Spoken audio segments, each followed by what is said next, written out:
연애의 참견이라는 프로그램을 보신 분들은 아시겠지만 애초에 자신은 폴리아모리가 아니면서 바람을 피우다가 상대방에게 걸리게 되면 그제서야 나는 폴리아모리다 라고 얘기를 한다는 거죠. 정말 냉정하게 말씀을 드리자면 바람을 피우는 사람들에게 폴리아모리라는 그럴듯한 변명거리가 생긴 거죠. 제가 방송을 하다가 바람에 대해서 시청자들과 얘기를 나누는 도중에 우연히 폴리아모리라는 걸 알게 됐어요. 폴리아모리에 대해서 알고 계신 분들도 있겠지만 저처럼 생소하신 분들도 계실 것 같아서 간략하게 설명을 드리자면 서로를 독점하지 않고 동시에 여러 사람을 사랑하는 것을 말해요. 이 부분에서 자칫 바람, 외도, 불륜 등으로 볼 수 있지만 폴리아모리는 여러 가지의 전제 조건이 필요하다고 해요. 첫 번째는 서로 합의하에 여러 사람을 사랑한다는 것, 두 번째는 상대방에게 폴리아모리를 강요하지 않는다는 것, 세 번째는 나와 같은 폴리아모리의 가치관을 가진 사람만 만난다는 것, 네 번째는 내가 폴리아모리라는 걸 숨기지 않는다는 것. 방금 제가 말씀드린 네 가지의 조건만 봤을 때 흔히들 우리가 알고 있는 바람이라는 개념이 성립되기에는 조금 무리가 있는 것 같아요. 왜냐면 다른 것들을 다 떠나서 서로 간의 합의하에 이루어지는 관계이다 보니 관계의 양상이 전혀 다르다는 거죠. 결국 폴리아모리스트들이 추구하는 것은 한 사람과의 독점적인 연애보다는 여러 사람과의 비독점적인 연애를 추구한다고 해요.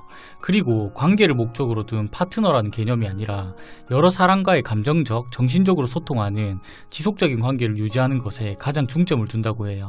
조금 더 쉽게 말씀을 드리면 요즘 사회가 지향하고 있는 일부 일처제가 아닌 일부 다처제를 지향한다는 거죠. 사실 제 개인적인 주관으로는 동시에 여러 사람에게 사랑이라는 감정을 공유하는 것이 가능한가 싶기는 해요. 저 역시 연애를 할 때 한 사람에게 헌신하고 사랑을 공유하는 것도 쉽지 않다고 느끼는데 이런 것들을 여러 사람들에게 동시에 공유가 가능하다는 게 제 입장에서는 이해하기가 좀 어려운 게 사실인 것 같아요. 그렇지만 실제로 해외에서 폴리아모리라는 관계가 유연하게 이루어지고 있는 경우도 분명히 있기 때문에 이건 무조건 틀렸다라고 얘기할 수는 없는 것 같아요.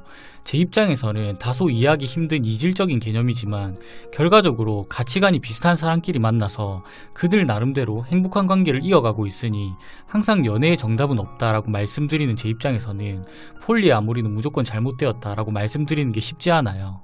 다만 제가 오늘 이 얘기를 하는 가장 큰 이유는 이 폴리아모리라는 개념이 한국으로 넘어오면서 변질되기 시작했다는 거예요. 연애의 참견이라는 프로그램을 보신 분들은 아시겠지만 애초에 자신은 폴리아모리가 아니면서 바람을 피우다가 상대방에게 걸리게 되면 그제서야 나는 폴리아모리다 라고 얘기를 한다는 거죠. 정말 냉정하게 말씀을 드리자면 바람을 피우는 사람들에게 폴리아모리라는 그럴듯한 변명거리가 생긴 거죠. 앞에서도 말씀드렸지만 폴리아모리는 네 가지의 전제 조건이 필요해요. 근데 우리나라에서 폴리아모리라고 얘기하는 사람들은 네 가지의 전제 조건을 모두 충족하지 못하는 경우가 대부분이에요. 결국 폴리아모리라는 관계가 형성되려면 네 가지의 전제 조건을 모두 충족해야 하며 상대방 또한 나와 같은 가치관을 가지고 있어야 관계 유지가 가능하다고 생각을 해요. 근데 네 가지의 전제 조건 중 단 한 가지라도 충족되지 않는다면 이건 상대방의 입장에서는 바람으로밖에 느껴지지 않는다는 거죠.